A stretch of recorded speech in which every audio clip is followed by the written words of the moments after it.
Welcome you all. We're making flying geese today. So if you recall in our last video, we made a 16 patch. We made some 4 patches. We sewed them all together to make a 16 patch. And this is the center of our star block that goes in the middle of our quilt. And what goes around this are what are called flying geese. They create the star points that make the star block. So the next thing we need to do is make flying geese.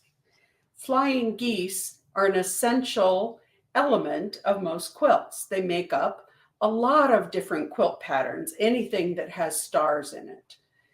So for those of you who might have seen it, I've been working on a quilt for my daughter, and this quilt has all kinds of stars in it. Every one of these little pieces here are flying geese squares. So that's how we make a star. So the first thing we need to do if we're making flying geese is we need to take our 6.5-inch rectangle and a 3.5-inch square, and we're going to put them face to face. Sorry for dogs barking. And we're going to draw a diagonal line from corner to corner. You can use a regular ink pen because this is going to be on the reverse of the fabric and not going to show. So we're going to make that diagonal line, and then we're going to sew along that line. Just the usual way, straight stitch, right down that inked line.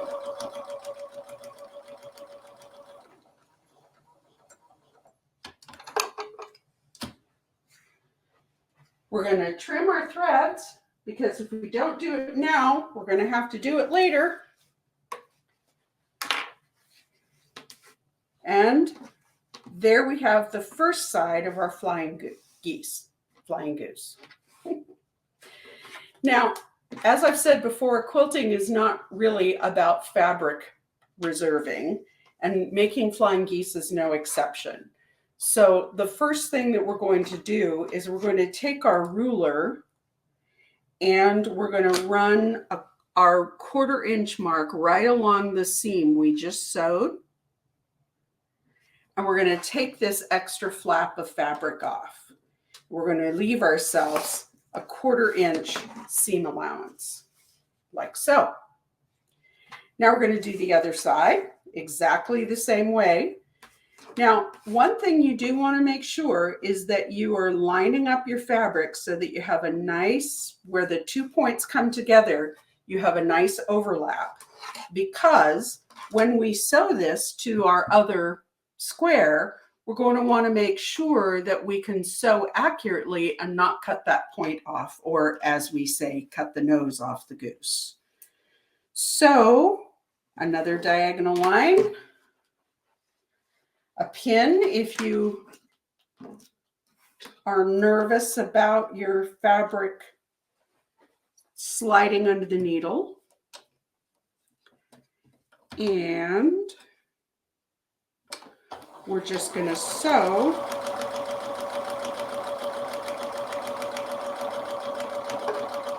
that next diagonal.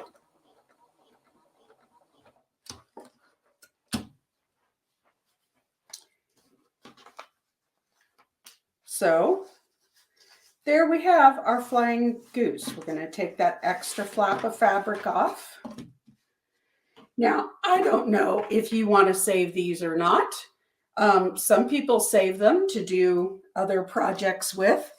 And then you become a quilter and you find that you have bags and bags of little cutoff points like that. So now we're going to press that open, all flat and beautiful. And then we'll be able to connect these like so to form the points of our star. So our first two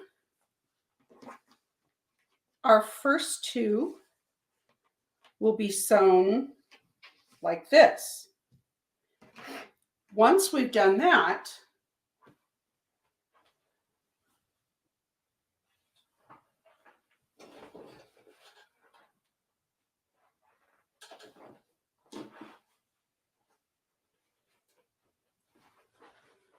The first 2 flying geese are going to be attached like so.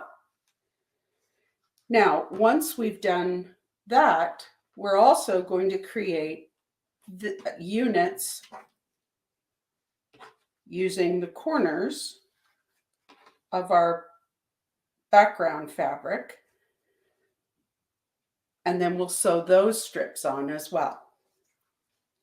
So let me finish this up and we'll take a look at what our final block looks like. Hey friends, we're back to do a little more quilting. Let me just adjust a little bit here.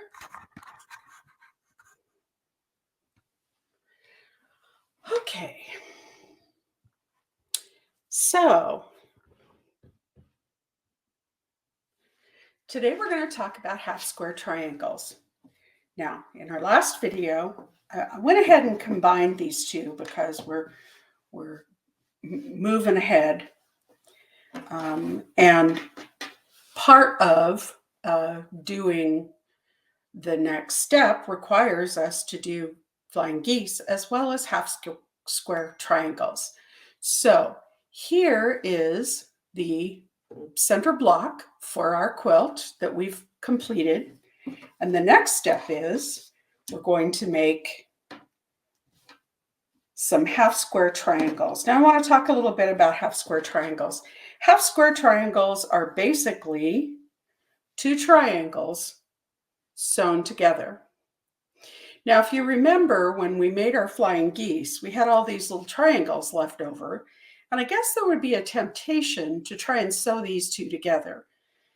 The problem with that is that they're cut on the bias, which means that you'd be sewing on the bias. Now, for the uninitiated, when you have a piece of fabric, and it is, let me just grab a piece of fabric here to illustrate.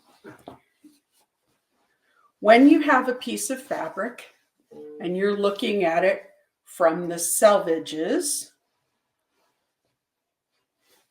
which are these woven parts that we cut off from the selvages across the width of the fabric, you are looking at the most stable part of the fabric, that you're going with the direction of the grain of the fabric, and so that it doesn't stretch.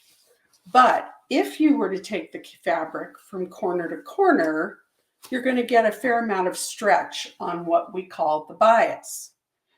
So the problem is that these triangles will require you to sew on the bias. And as you can see by my just pulling these, there's a lot of stretch in that. And that is going to create wonky squares. And wonky squares make a wonky quilt. So we want squares that are going to be more stable and easier to sew with once we have them created. So what we do is we overcut a little bit larger square. So in this pattern, it's a 4-inch square.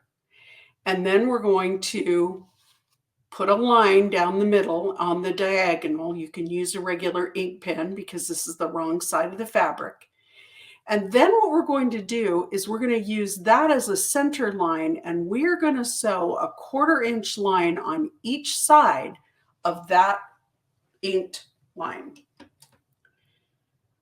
So what we're going to do is we're going to line up our mark at the 1/4-inch mark so that we're sewing a 1/4 inch away from that inked line.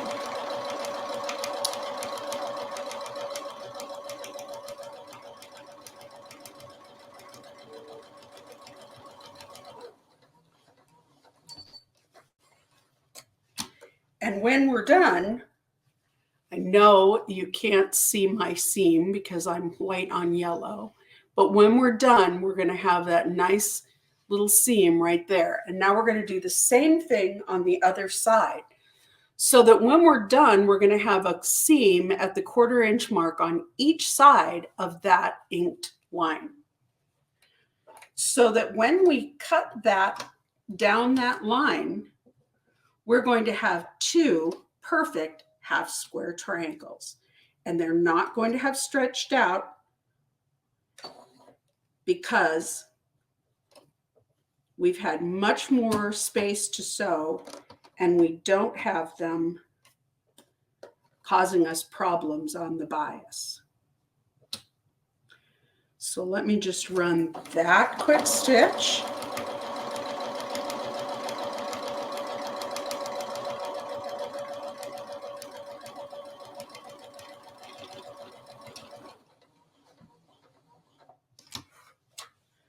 Perfect. For those of you who may see me do that little motion, I have a thread cutter on the side of my sewing machine, so it just cuts the thread when I'm done. So let me grab my mat and my rotary cutter, because the next thing we're going to do is we're going to cut that square right along that inked mark. And now we have a perfect half square triangle. So I'm going to press those, and I'm going to create the rest of our half square triangles. I've also made some flying geese that we're going to use for our next square. So I'm going to complete all those half square triangles, and then I'm going to come back and show you how we're going to put this block together. When you are looking through your pattern, you will see that it says mosaic blocks. And basically what they're saying is you can put these blocks together in any way you choose. You can have a main center block, you can make the center a kaleidoscope, and all it takes are half square triangles and flying geese. So I'm going to finish these, and when I come back, we're going to put these blocks together. Hey pals, okay, I'm back. Now we're working on this page of our pattern, which shows how you can lay out your blocks. So what I did was I completed my half square triangle blocks, and I added in the flying geese that I have made already. Let me just pull this back so everybody can see. So I've laid these out. They're not sewn together yet, but I've laid them out. Now, quilting, it's the order in which you sew things together is important in quilting. So we want to sew what we think of as units. So in this case, we're going to start center and work out. And so the first thing we're going to do is we're going to sew these 2 blocks together, these 2 blocks together, and then sew that unit of 4 together to create this pinwheel in the middle.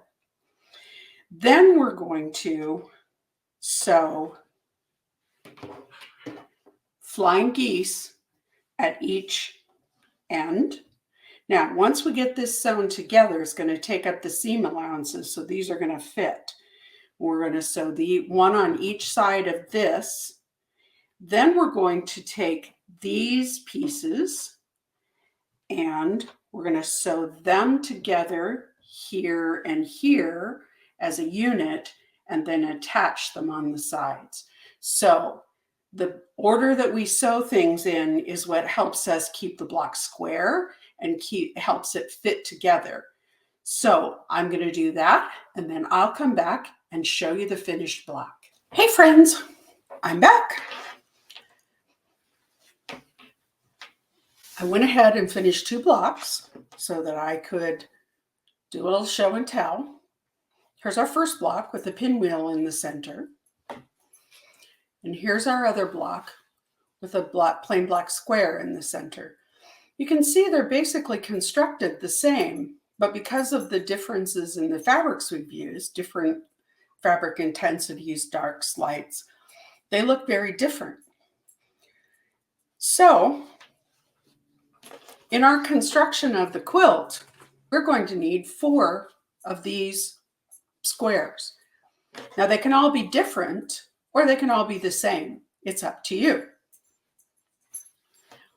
Next time, we're going to tackle the square in a square block and then move on to the Dresden plate applique. So join us when we work on square in a square and Dresden plate. See you next time.